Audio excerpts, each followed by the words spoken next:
وعلى آلك وأصحابك يا حبيب الله اللهم صل على سيدنا ومولانا محمد معدن الجود والکرم وآلہ وصحبہ وبارک وسلم۔ حمد و صلات کے بعد اللہ تبارک و تعالیٰ نے سورہ جمعہ کے اندر ارشاد فرمایا فَإِذَا قُضِيَتِ الصَّلَاةُ، فرمایا جب تم نماز ادا کر لو فَانْتَشِرُوا فِي الْأَرْضِ، تو زمین میں پھیل جاؤ، وَابْتَغُوا مِنْ فَضْلِ اللَّهِ، اور اللہ کا فضل تلاش کرو، یعنی تم رزق کی تلاش میں نکل جاؤ۔ جب تم نماز پڑھ لو فَإِذَا قُضِيَتِ الصَّلَاةُ، جب تم نماز ادا کر لو، تم نے نماز پڑھ لی، فارغ ہو گئے، اب اس طرح کرو کہ فَانْتَشِرُوا فِي الْأَرْضِ، زمین میں پھیل جاؤ، وَابْتَغُوا مِنْ فَضْلِ اللَّهِ، اور اللہ کا فضل تلاش کرو، یعنی رزق کی تلاش میں نکل جاؤ۔ مفسرین نے لکھا مراد رزق کی تلاش میں نکل جاؤ۔ وَاذْكُرُوا اللَّهَ، اور اللہ کا ذکر کرو، کثیرا لعلکم تفلحون، کثرت کے ساتھ اللہ کا ذکر کرو اس امید پر کہ تم کامیاب ہو جاؤ۔ رزق حلال کی جو تلاش ہے اور جو کوشش ہے، یہ اللہ تبارک و تعالیٰ نے نظام زندگی کے اندر ایک خوبصورت نظام رکھا ہے کہ ہم تھوڑا سا آگے بڑھیں گے، کوشش کریں گے، محنت کریں گے اور اللہ تعالیٰ ہمیں رزق حلال عطا فرمائے گا۔ یہ بات یاد رکھیے کہ اپنے بچوں کا پیٹ پالنے کے لیے، اپنے آپ کو سوال سے بچانے کے لیے، اپنے ماں باپ بہن بھائیوں کی کفالت کرنے کے لیے رزق حلال کی تلاش بڑا محبوب عمل ہے۔ ایک صورت میں صرف منع ہے کہ جب آپ صرف اور صرف تکبر کے لیے دولت جمع کر رہے ہیں، صرف دوسروں کے اوپر اپنی بڑائی ثابت کرنے کے لیے دولت جمع کر رہے ہوں، تب یہ منع ہے، ورنہ کوشش کر کے، محنت کر کے، جد و جہد کر کے رزق کمانا، رزق حلال کی طلب میں رہنا، یہ بڑا پسندیدہ اور محبوب عمل ہے دین کے اندر۔ ہمارے ہاں یہ ہوا ہے کہ کچھ عرصے سے ہم دیکھتے ہیں کہ محنت سے جی چرانے والے لوگوں کی تعداد بڑھتی جا رہی ہے۔ یہاں تو لوگ کسی کے طفیلی بن کے جینا چاہتے ہیں، کسی کے دستے نگر ہو کے جینا چاہتے ہیں، معاذ اللہ۔ یہاں یہ رویہ ہو گیا ہے کہ محنت کرنی ہے لیکن کچھ شارٹ سا راستہ ملے اور جلدی سے ساری دولت جمع ہو جائے اور ہم فٹافٹ امیر ہو جائیں۔ آپ محنت کریں گے، جد و جہد کریں گے، کوشش کریں گے، یہی نظام بنایا اللہ تعالیٰ نے۔ اسی نظام کو رب رسول نے پسند فرمایا ہے۔ نوجوان نسل یہ یاد رکھے کہ جب وہ حرکت کرے گی، جد و جہد کرے گی، کوشش کرے گی، ہمت کرے گی، اللہ تبارک و تعالیٰ نواز دے گا۔ لیکن اگر کوشش ہی چھوڑ دی جائے، محنت ہی چھوڑ دی جائے، طلب ہی چھوڑ دی جائے، تو پھر اس کا نقصان یہ ہوتا ہے کہ معاشرے کے اندر آہستہ آہستہ لوگ سہارے تلاش کرنے لگتے ہیں، کاہلی اور سستی عروج پہ چلی جاتی ہے۔ پھر ہم نے یہ بھی دیکھا کہ آہستہ آہستہ چندہ جمع کرنے والوں کی تعداد بڑھ جاتی ہے، مختلف ناموں پر، مختلف عنوانوں پر چندے جمع کیے جاتے ہیں۔ بھکاریوں کی لمبی فہرستیں ہیں، گداگر مانگنے والے، کسی بھی اشارے پر آپ تھوڑی دیر کے لیے گاڑی کو روکتے ہیں تو پتہ نہیں کتنی کو تعداد ہے جو طلب کرنے والوں کی، اور پھر کئی رنگوں میں، کئی انداز میں لوگ آپ کے سامنے آتے ہیں۔ یاد رکھنا نبی پاک صلی اللہ تعالیٰ علیہ وسلم نے فرمایا جس نے بغیر طلب کے اپنا ہاتھ پھیلایا، قیامت کے دن اسے سزا یہ ملے گی کہ جب رب کی بارگاہ میں آئے گا تو اس کے چہرے پہ گوشت نہیں ہوگا۔ بغیر طلب کے اور مسلمان ہو کے رب پہ بھروسہ کرنے والا، رسول پاک صلی اللہ علیہ وسلم کو ماننے والا، اور وہ سست ہو اور وہ کاہلی کی زندگی گزارے، آپ آگے بڑھیں، آپ کوشش کریں کہ مجھے کچھ حاصل کرنا ہے۔ آپ بجائے اس کے کہ سہارا تلاش کریں، آپ سہارا بننے کی کوشش کریں، اور نوجوان نسل اپنے ذہن کے اندر یہ بات بٹھائے کہ اللہ تعالیٰ نے جوانی دی ہے، طاقت دی ہے، آپ تو کئیوں کا بوجھ اپنے کندھوں پہ رکھ کے سفر کریں، آپ بہت سارے لوگوں کے لیے سہارے کا باعث بنیں، آپ ایک ایسا درخت بنیں کہ جس کی چھاؤں میں سینکڑوں لوگ بیٹھ سکیں، درجنوں لوگ نفع حاصل کر سکیں۔ آپ خوبصورت زندگی بنائیں، اپنے آپ کو آگے لے کر کے جانے کی کوشش کریں، اور اللہ تو بندے کے گمان کے قریب ہے۔ جس طرح کا انسان ذہن بناتا ہے رب کریم اتنا ہی اس بندے پہ فضل کرتا ہے۔ اچھی امیدیں وابستہ کریں، خوب محنت کریں، خوب مطلب یہ کہ سست پڑنا، اٹھتا ہوں، چلتا ہوں، دیکھتا ہوں، کرتا ہوں، کوئی ہو ہی جائے گا، کوئی پہنچ ہی جائے گا، یہ کمزور لوگوں کی علامت، یہ کمزور لوگوں کی۔ حضرت حسن بصری رحمۃ اللہ علیہ ایک مثال دے کے بڑی بات کو خوبصورت کرتے ہیں، کہتے ہیں کہ نوجوان مجھے ملا تو کہنے لگا حضرت جی آج میں نے عجیب نظارہ دیکھا ہے کہ ایک شیر نے شکار کیا ہے ایک بکری کا، تو اس نے کافی سارا خود کھایا اور باقی منہ میں پکڑ کے ایک پہاڑی پہ چڑھا ہے، وہاں ایک نابینا لومڑی بیٹھی تھی، باقی کا اس نے اس کو کھلایا ہے شکار۔ تو میں سوچتا ہوں رب کریم تو بندہ نابینا بھی ہو، گھر میں بھی بیٹھا ہو تو اس کو رزق پہنچا ہی دیتا ہے۔ تو خواجہ حسن بصری رحمۃ اللہ علیہ مسکرا پڑے، کہنے لگے میاں تم نے لومڑی بننے کا پروگرام بنایا، شیر بننے کا کیوں نہیں بنایا؟ تم نے یہ ذہن بنایا کہ گھر میں نابینا بن کے بھی کوئی بیٹھ جائے تو روٹی پہنچ جاتی ہے، تو یہ ذہن کیوں نہیں بنایا کہ شیر بنتا ہوں، شکار کرتا ہوں، کھاتا بھی ہوں، کھلاتا بھی ہوں۔ جد و جہد کریں، محنت کریں، آگے بڑھیں، ہمت کریں۔ میرے رسول کریم صلی اللہ تعالیٰ علیہ وآلہ وسلم کے صحابی حضرت سیدنا کعب رضی اللہ تعالیٰ عنہ ارشاد فرماتے ہیں کہ ایک شخص نبی پاک صلی اللہ علیہ وسلم کے سامنے سے گزرا، تو صحابہ کرام علیہم رضوان نے اس کی چستی دیکھ کر، بڑا چست نوجوان تھا، بڑا تیز چل رہا تھا، اس کی چستی دیکھ کے صحابہ نے کہا کاش اس کی چستی اللہ کے راستے میں ہوتی، یعنی عبادت میں لگا ہوا ہوتا یا جہاد میں لگا ہوا ہوتا، کاش اس کی چستی اللہ کے راستے میں ہوتی۔ تو نبی پاک صلی اللہ تعالیٰ علیہ وسلم نے فرمایا اگر یہ اپنے چھوٹے بچوں کی ضروریات پوری کرنے نکلا ہوا تو پھر بھی یہ اللہ کے راستے میں ہی ہے، اور فرمایا اگر یہ شخص اپنے بوڑھے والدین کی خدمت کے لیے نکلا ہوا ہے پھر بھی اللہ ہی کے راستے میں ہے، یعنی اگر رزق کما کے بچوں کا پیٹ پالتا ہے پھر بھی رب ہی کا راستہ ہے، اور اگر یہ رزق کما کے بوڑھے ماں باپ کی خدمت کرتا ہے تو یہ راستہ بھی اللہ ہی کا راستہ ہے۔ اور نبی پاک صلی اللہ تعالیٰ علیہ وسلم نے فرمایا اگر یہ اپنے آپ کو سوال سے بچانے کے لیے یہ کام کر رہا ہے، یعنی مجھے کسی کے آگے ہاتھ نہ پھیلانا پڑے، تو پھر بھی یہ اللہ ہی کے راستے میں ہے۔ ہاں اگر یہ ریاکاری کے طور پر، فخر کے طور پر یہ کام کر رہا ہے تو پھر یہ شیطان کی راہ میں۔ اگر صرف اس لیے مال جمع کر رہا ہے کہ میں ذرا لوگوں کو پتہ چل جائے بڑا مالدار ہوں، میرا بعض لوگوں کے اوپر ذہن ہوتا ہے آگے بڑھنے کا، شوق ہوتا ہے بلا وجہ چیزوں کو جمع کرنے کا، فخر بتانے کا، ریاکاری کرنے کا، فرمایا اگر ریاکاری کے ارادے سے ہے تو پھر یہ شیطان کے راستے میں ہے، اور اگر یہ بوڑھے ماں باپ کے لیے رزق کما رہا ہے، چھوٹے بچوں کے لیے کما رہا ہے، اپنے آپ کو سوال سے بچانے کے لیے کما رہا ہے، تو پھر یہ اللہ ہی کے راستے میں، پھر یہ جہاد ہی کر رہا ہے، پھر یہ عبادت ہی میں مشغول ہے، یہ اللہ ہی کے راستے میں۔ رسول کریم صلی اللہ تعالیٰ علیہ وسلم نے جو سبق ہمیں پڑھایا وہ صرف یہ ہے کہ رزق کماتے وقت تمہاری نیت کا اعتبار ہے، تمہارا ارادہ کیا تھا؟ رزق کماتے وقت ارادہ کیا تھا؟ بہت بڑے بنگلے بنانے کا ارادہ تھا، جائیدادیں جمع کرنے کا ارادہ تھا، بعض رشتہ داروں کو نیچا دکھانے کا ارادہ تھا، بلا وجہ ڈینگے مارنے کا اور اونچی اونچی باتیں کرنے کا ارادہ تھا، یا تمہارا ارادہ یہ تھا کہ حلال آ جائے تاکہ میں سوال سے بچ جاؤں، تاکہ مجھے کسی کے سامنے ہاتھ نہ پھیلانا پڑے؟ یہ حدیث ہمیں صحیح بخاری میں ملتی ہے، نبی پاک صلی اللہ تعالیٰ علیہ وسلم نے فرمایا بے شک مال بڑا سرسبز ہے اور بڑا میٹھا ہے، فرمایا جس نے اچھی نیت کے ساتھ مال حاصل کیا بڑا میٹھا ہے، بڑا سرسبز ہے، اور جس نے اچھی نیت کے ساتھ حاصل کیا اللہ اسے برکت عطا کر دے گا۔ تھوڑے پیسوں میں برکت ہو جائے گی، تھوڑے میں بھی، کئی دفعہ تھوڑے پیسے ہوں گے پر ختم نہیں ہوں گے، ان میں برکت ہو جائے گی، نیت اگر ٹھیک ہے۔ اور حضور صلی اللہ تعالیٰ علیہ وآلہ وسلم نے ارشاد فرمایا اگر کسی نے بری نیت کے ساتھ حاصل کیا تو اس میں برکت نہیں ہوگی، اس کے اندر پھر اس کے لیے وہ خیر نہیں ہوگی جو اچھی نیت پہ ہوتی، اور فرمایا یہ ایسا رزق ہے جسے کھائے گا پر پیٹ نہیں بھرے گا، سیر نہیں ہوگا۔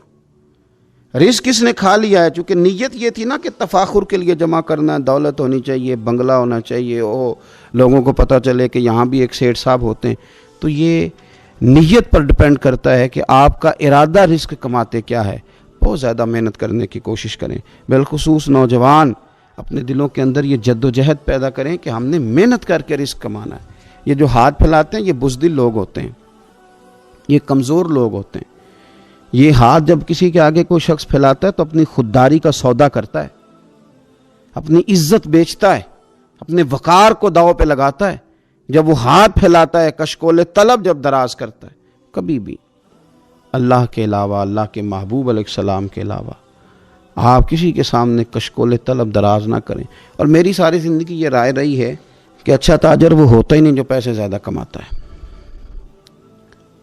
اچھا گھر کا سربراہ وہ نہیں ہوتا جو دولت زیادہ جمع کرے، بلکہ اچھا آدمی تو وہ ہوتا ہے جس کے خرچے کم ہوتے ہیں، جو اس کے پاس ہے اس کے اندر اسے مینج کرنا آتا ہے۔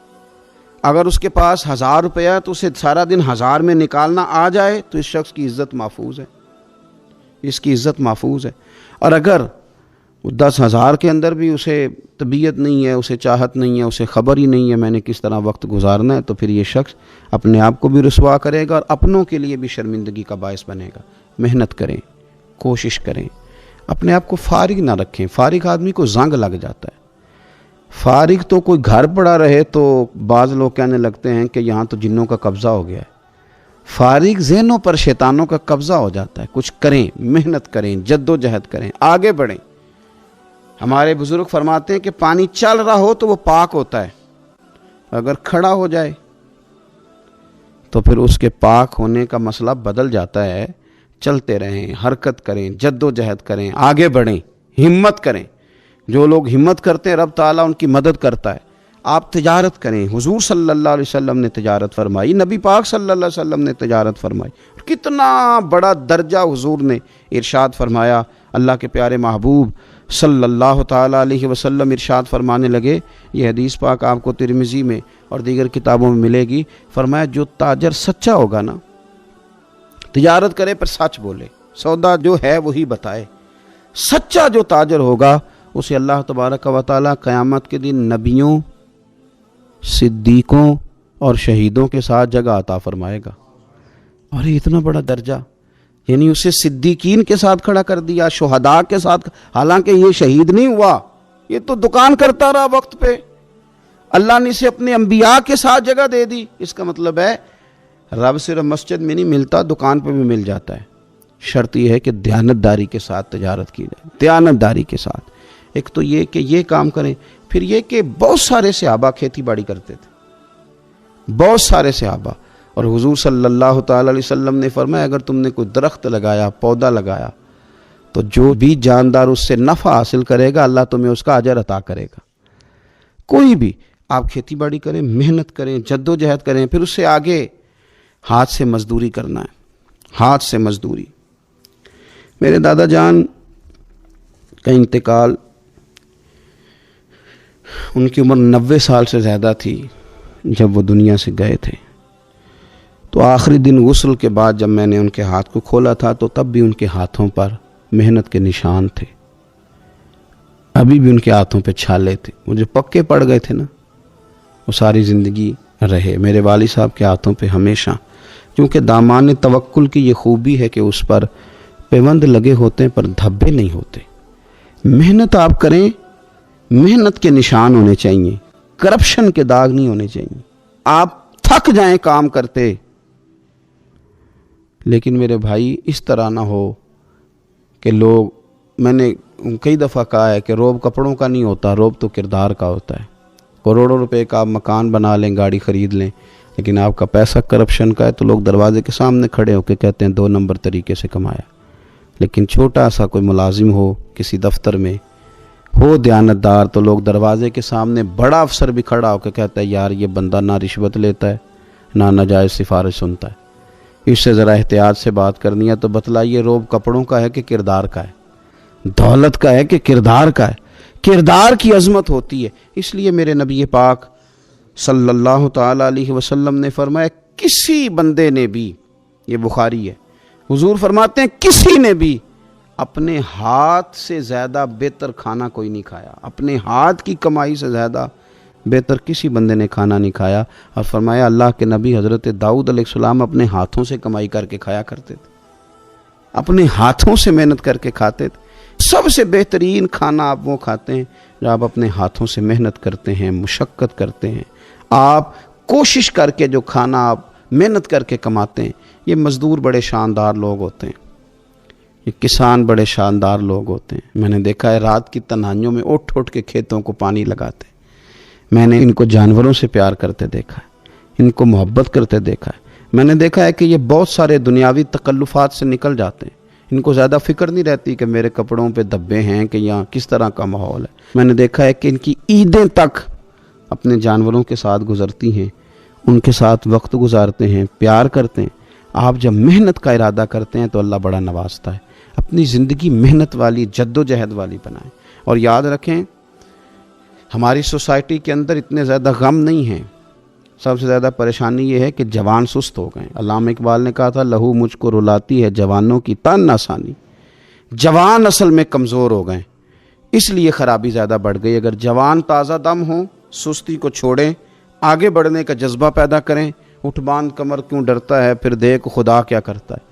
کوشش کریں، ہمت کریں، محنت کے ساتھ رزق کمائیں، اپنوں کا سہارا بنیں، اپنوں سے پیار کریں۔ اتنے زیادہ غریب لوگ نہیں ہیں ہمارے ہاں، صرف یہ ہے کہ جو محنت کر سکتے ہیں انہوں نے محنت چھوڑ دی ہے۔ سورہ ابراہیم کی پہلی آیہ مبارکہ میں فرمایا کہ الف لام را کتاب انزلناہ الیک لتخرج الناس من الظلمات الی النور۔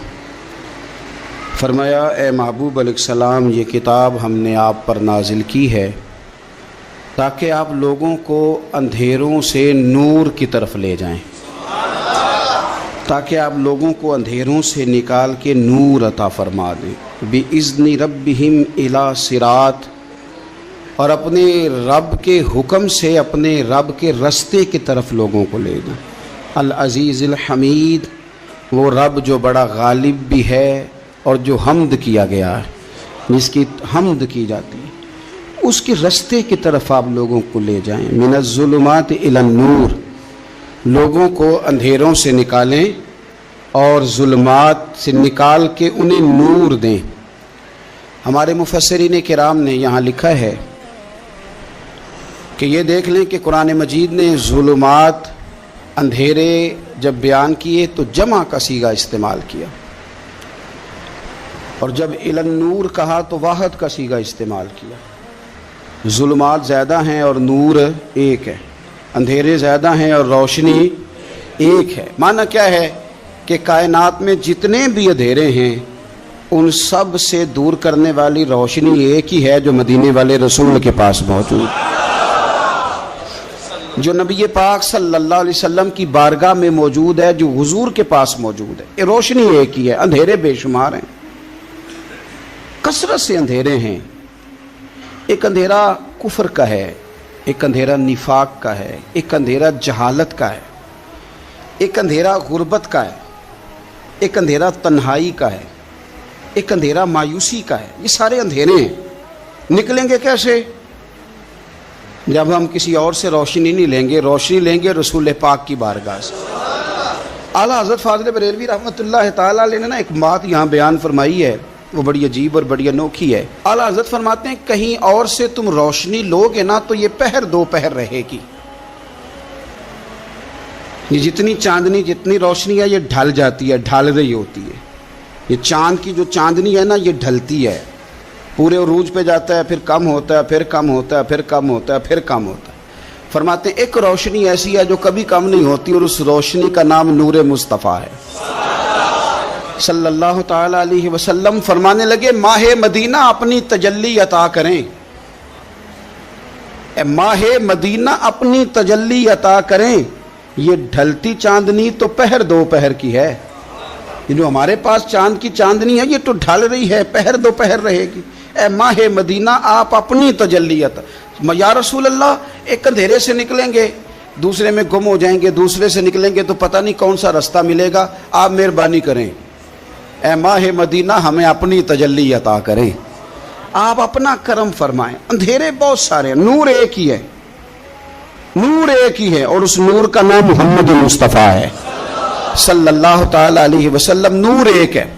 میرے عزیز، آپ جتنا مرضی بھاگ لیں، جتنا مرضی دوڑ لیں، جتنی مرضی آپ ترقی کر لیں، پڑھ لیں، جو مرضی کر لیں، اندھیرے پیچھا نہیں چھوڑتے، اس لیے کہ یہ اندھیرے گہرے ہیں، ان کے مختلف روپ ہیں، ان کے مختلف رنگ ہیں، یہ مختلف طرح کے اندھیرے ہیں۔ یہ آپ کا پیچھا تب چھوڑیں گے جب آپ نور مصطفیٰ سے روشنی حاصل کریں۔ میرے رسول پاک صلی اللہ علیہ وسلم نے ہمیں روشنی دی ہے، میلاد والے محبوب صلی اللہ تعالی علیہ وسلم نے ہمیں نور دیا ہے، اور ہر موقع پر روشنی دی ہے، ہر موقع پر۔ کسی ایک موضوع پر آپ رسول پاک صلی اللہ تعالی علیہ وسلم کی کسی ایک موقع پر آپ حضور کی تعلیمات حاصل کرنا چاہیں گے تو درجنوں حدیثیں ملیں گی، آپ کو سینکڑوں کے لحاظ سے اشارے اور تعلیمات ملیں گی، ہر چیز آپ کو میسر آئے گی اور آپ کو لطف آئے گا۔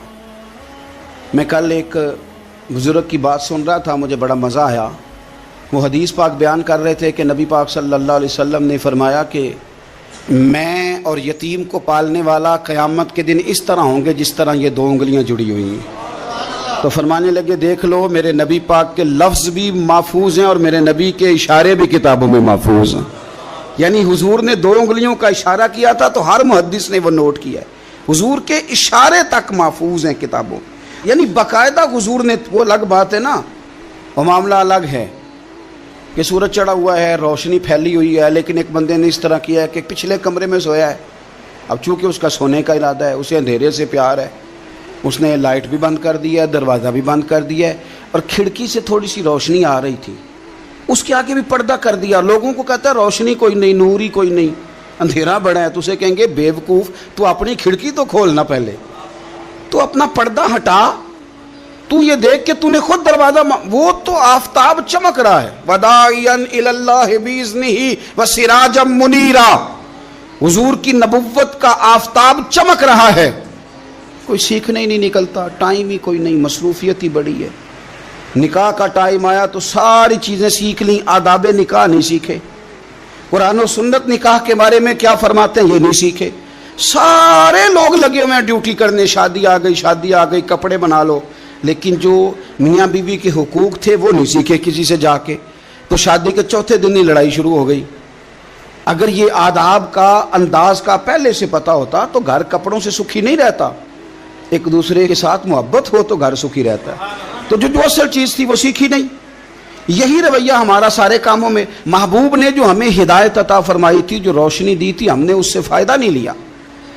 اور اب میلاد شریف کا مہینہ آیا ہے تو میلاد شریف کا مہینہ بھی آپ نے یہ محفلیں ان لوگوں کے سپرد کرنی ہیں جو اللہ خیر کرے، ہاتھ میں جن کے سپیکر ہوگا، کبھی بھاگ کے ادھر جائیں گے، کبھی دوڑ کے ادھر جائیں گے، اور وہ کہیں گے کہ ہاں میں تمہیں میلاد سنا رہا ہوں، تمہیں کیا پتا، میں بتاتا ہوں۔ آپ نقطے نہ بیان کریں، آپ میلاد والے رسول صلی اللہ علیہ وسلم کی سیرت کا ایک باب کھولیں، آپ بتائیں نبی پاک صلی اللہ علیہ وسلم نے بحیثیت باپ کیسے وقت گزارا ہے، بحیثیت ایک شوہر کے کیسے وقت، آپ ایک ایک چیپٹر سیرت کا کھولیں، آپ لوگوں کو تعلیم دیں، بس کریں، کروڑوں روپیہ جلسوں پہ لگتا ہے، کیا دے رہے ہیں آپ قوم کو، اور قوم بھی کہتی ہے بڑا چسکا آیا، بڑے نقطے سنے، کچھ آداب بھی سیکھے، اس میں سے ملا بھی، یہ محفل ہے، آج کو میلہ نہ بنائیں، میلہ اور ہوتا ہے، محفل اور ہوتی ہے۔ میلے میں لوگ جاتے ہیں، گھوم پھر کے آتے ہیں، کہتے ہیں پنگھوڑے اچھے تھے، اس کے اندر کھلونوں کی دکانیں اچھی تھی، میلہ ہوتا ہے اور محفل ہوتی ہے، تو محفل کو محفل بنائیں، میلہ نہ بنائیں، مہربانی فرمائیں۔ میرے عزیز، آپ میری بات پر غور کریں گے اور اسے یاد رکھیں گے، ایک تو ہے کہ ایز اے اسپیشل میرے نبی پاک نے تعلیمات، اور ایک یہ کہ حضور ویسے کسی سے گفتگو کریں تو اللہ اسے ہدایت عطا فرما دے۔ سیرت النبویہ میں موجود ہے، حضرت بریدہ اسلمی رضی اللہ تعالیٰ عنہ صحابی ہیں، وہ فرماتے ہیں کہ جب ابو جہل نے اعلان کیا نا کہ جو معاذ اللہ ثم معاذ اللہ نقل کفر نہ باشد، حضور ہجرت کر کے مکہ مکرمہ سے مدینہ طیبہ جا رہے، تو جو سید عالم صلی اللہ علیہ وسلم کو گرفتار کرے گا اسے 100 سرخ اونٹ دیے جائیں گے۔ آج ہمارے زمانے میں سائیول نسل کی گائے بھینس بڑی مہنگی ہے، تو 100 گائیں وہاں سے لے آئیں تو کتنے کروڑ بنا۔ عرب میں سرخ اونٹ بڑا مہنگا تھا، اور 100 ملے گا تو بڑے بڑے لوگوں کے لیے بڑا اچھا موقع مل گیا امیر بننے کا، تو بڑے لوگ بھاگے۔ بریدہ کہتے ہیں میں اکیلا نہیں، 70 بندے میں نے ساتھ لیے، چونکہ انعام ہی بہت تگڑا تھا، 70 بندے ساتھ لے کے میں گیا حضور کو گرفتار کرنے۔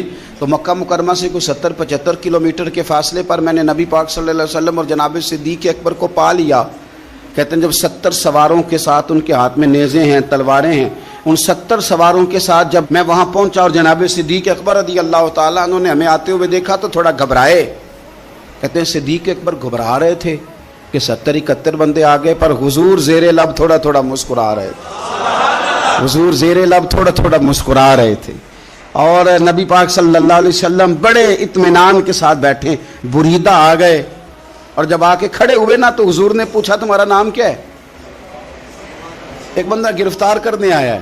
میں نے کہا کہ جب آپ کو بڑا ڈر چڑھا ہو تو روشنی مدینے والے رسول عطا کریں گے. چاروں جانب خوف ہو تو نور میرے نبی سے لے لو، انشاءاللہ دل ٹھنڈا ہو جائے گا. حضور نے نہ پوچھا تھا، بندہ پکڑنے آیا ہے، وہ آیا 70 بندے لے کے گرفتار کرنے. حضور پوچھتے ہیں تیرا نام کیا ہے؟ کہتے بریدہ. برد عربی میں ٹھنڈے کو کہتے ہیں. حضور جناب صدیق اکبر کی طرف دیکھ کے فرمانے لگے کوئی ڈرنے والی بات نہیں، یہ تو معاملہ ہی ٹھنڈا ہے سارا. حضور فرمانے لگے تیرا قبیلہ کون سا ہے؟ کہنے لگے حضور بنو اسلم. اسلم سلام، یہ سلامتی سے نکلے ہیں. اس نے کہا بنو اسلم میں سے ہوں. تو حضور فرمانے لگے ابو بکر یہ اور مسئلہ ٹھیک ہو گیا، یہ تو معاملہ کوئی فتنے والا نہیں، یہ تو سارا کام ہی سلامتی والا ہے. حضور نے تیسرا سوال کیا اور آخری سوال کیا. فرمانے لگے بنو اسلم قبیلے کی تو بڑی شاخیں ہیں، تو کس شاخ سے؟ کہا حضور بنو سہم میں سے. سہم کا معنی حصہ. تو حضور فرمانے لگے تو فکر نہ کر، تجھے تیرا حصہ ملے گا. تو حضرت بریدہ کہتے ہیں میں نے کہا پھر آپ کا نام کیا ہے؟ تو حضور فرمانے لگے میں وہ محمد ہوں جسے اللہ نے اپنا رسول بنا کے بھیجا ہے. میں وہ محمد ہوں صلی اللہ علیہ جسے اللہ نے اپنا رسول بنا کے بھیجا ہے. تو بریدہ آگے بڑھے اور اپنا ہاتھ آگے کر کے کہنے لگے آپ نے فرمایا تھا نا کہ حصہ ملے گا، تو پھر مجھے پڑھائے کلمہ، میں بھی مسلمان ہونا چاہتا. مل گیا حصہ. حضور روٹین کی بات چیت کریں تو اللہ ہدایت عطا کر دیتا. روٹین کی بات چیت کریں تو بھائی جو ایز اے اسپیشل حضور کا دین سیکھے، جو غور کر کے سیکھے. ہر پریشانی آپ کی، ہر، اور یار بندوں کی نہیں جانوروں کی بھی، صرف بندوں کی نہیں جانوروں کی بھی. اور ترغیب و ترہیب دیکھیے. اور اعلیٰ حضرت فاضل بریلوی رحمۃ اللہ علیہ کی الامن والاولا دیکھیے. نبی پاک صلی اللہ علیہ وسلم کے صحابی حضرت تمیم داری رضی اللہ تعالیٰ عنہ فرماتے ہیں میں حضور کے ساتھ تھا، ایک جگہ کھڑے تھے، ہم بہت سارے صحابہ تھے. ایک اونٹ دوڑا دوڑا آیا، اس نے نا پہلے حضور کی قدم چومے، پھر کان میں کچھ کہا اونٹ نے. تو حضور فرمانے لگے تو فکر نہ کر، اگر تو سچا ہے تو تیری مدد ہوگی، اور اگر تو جھوٹا ہے تو تجھے تیرے جھوٹ کی سزا ملے گی. یعنی میں کیسے اس بندے کو سمجھاؤں، میں کیسے اسے سمجھاؤں. کمیٹی ڈال کے رو کے درد سے ادھار لے کے کوئی مدینے گیا، اور ماڑا بندہ، اور اس کی تڑپ ہے کہ میں سونے کو اپنے دکھ سناؤں. تو وہ کھڑا ہوا تو ایک صاحب اسے کہنے لگے یہ معاذ اللہ سنتے نہیں، تو کس کو سنا رہا ہے؟ چپ کر، کنٹرول کر اپنی زبان کو. اگر دین نہیں آتا تو نبی پاک سے محبت کرنے والوں کے دل نہ توڑ. جو رسول اونٹوں کی بولیاں بڑے خوب طریقے سے جانتے ہیں وہ اپنے غلاموں کی باتوں کو نہیں سنتے. یہ تو نے کیسی بات کر دی. اعلیٰ حضرت کہتے ہیں لب واہ ہے، آنکھیں بند ہیں، پھر بھی پھیلی ہیں جھولیاں. کہتے ہیں لب کھلے ہیں، آنکھیں بند ہیں، اور میری جھولی پھیلی ہے. میری جھولی، پتہ نہیں آپ کو بھی اتنا ہی مزہ آ رہا ہے جتنا مجھے آ رہا ہے کہ یہاں آپ سوچتے ہیں. کہتے ہیں لب واہ ہیں، آنکھیں بند ہیں، پھیلی ہیں جھولیاں. یہ بریلی کے امام شعر نہیں لکھتے، ساتھ ساتھ مزہ بھی لیتے. آپ ذرا اندازہ کیجیے بات کرنے کا. کہنے لگے میں کھڑا ہوں حضور کی جالی کے سامنے، اور کیفیت میری یہ ہے کہ لب واہ ہے، آنکھیں بند ہیں، پھیلی ہیں جھولیاں. حضور کچھ آیا بھی ہے، اعلیٰ حضرت کچھ ملا بھی ہے. اب دیکھیں کسی کے سوال سے پہلے ہی جواب دیتے ہیں. کہتے ہیں لب واہ ہیں، آنکھیں بند ہیں، پھیلی ہیں جھولیاں، اور کتنے مزے کی بھیک تیرے پاک در کی ہے. کتنے، اور خالی بھیک نہیں ملی، مزہ بھی بڑا ہی آیا ہے. یعنی وہاں سے لینے کا، بھیک لینے کا مزہ بھی. خود بھیک دیں خود ہی کہیں منگتے کا بھلا ہو. یہ تو شعر ہے نا، تھوڑا سا بندہ پڑھا لکھا ہو تو سمجھ میں آتے ہیں. تو دیسی بندے بھی بڑی باتیں، میں نے آپ کو پہلے بھی بتایا تھا، اور وہ بات مجھے بڑا مزہ دیتی ہے. میں پہلی دفعہ حاضر ہوا تو ایک بابا جی کو نا، وہ جن کی وہاں ڈیوٹی ہوتی ہے نا پولیس والے، وہ دھکے دے رہے ہیں، یلا حاجی نکل، اس کو دھکے دے رہے ہیں. تو بابا میرے آگے آگے، بابا اسے کیا کہتا؟ کہتا تیری خیر ہوئے پہرے دارا، روزے دی جالی چوم لین دے. ایک دفعہ نہیں، 2-4 دفعہ بابا جی نے کہا. تو کئی دفعہ ہم کسی کو مسئلہ تو بتاتے ہیں، لیکن وہ بندہ تو ذوق میں ہوتا ہے نا، اور وہ جو مسئلہ بتاتا ہے وہ نرالا ہوتا ہے. وہ باہر نکل کے نا، تو میں نے بابا جی سے کہا، میں کہا تسی 10 ساری شعر پڑھے ہیں پنجابی دا، ان کو تو تہاڈی سمجھ لگدی سی، وہ تے عربی ہے. تو بابا جی میرے تھپکی دے کے نا یہاں کندھے پہ، کہندے پتر مینوں بھی پتہ ہے.